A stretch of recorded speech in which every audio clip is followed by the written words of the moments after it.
Hello साथीहरू, गरन सकियो। अब गरन सकिएपछि आफूले पनि नुहाइधुवाइ गर्ने, लुगा फेर्ने, गङ्गा जल छर्किने घरभरि। त्यसपछि भगवानहरूलाई पनि स्नान गङ्गाजलले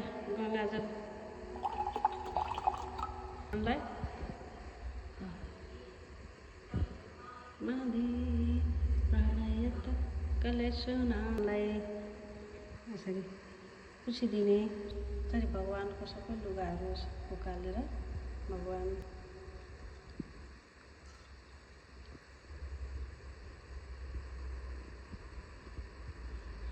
भगवानलाई गङ्गाजीले स्नान गराएर सबै लुगाहरू फेराएर भगवानको चोखो लुगा जसरी हामीले नुहाएर लुगा फेर्छौँ त्यसरी नै भगवानलाई पनि सबै भगवानहरूलाई नुहाइधुवाइ गरेर सबै भगवानहरूलाई लुगा फेरिदिनुपर्छ।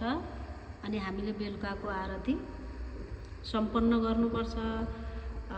अब यो ग्रहण अवधिभित्र हामीले के कसो गल्ती गरौँ, प्रभु हामीलाई क्षमा दिनुहोला भनेर भगवानसँग प्रार्थना गर्नुपर्छ।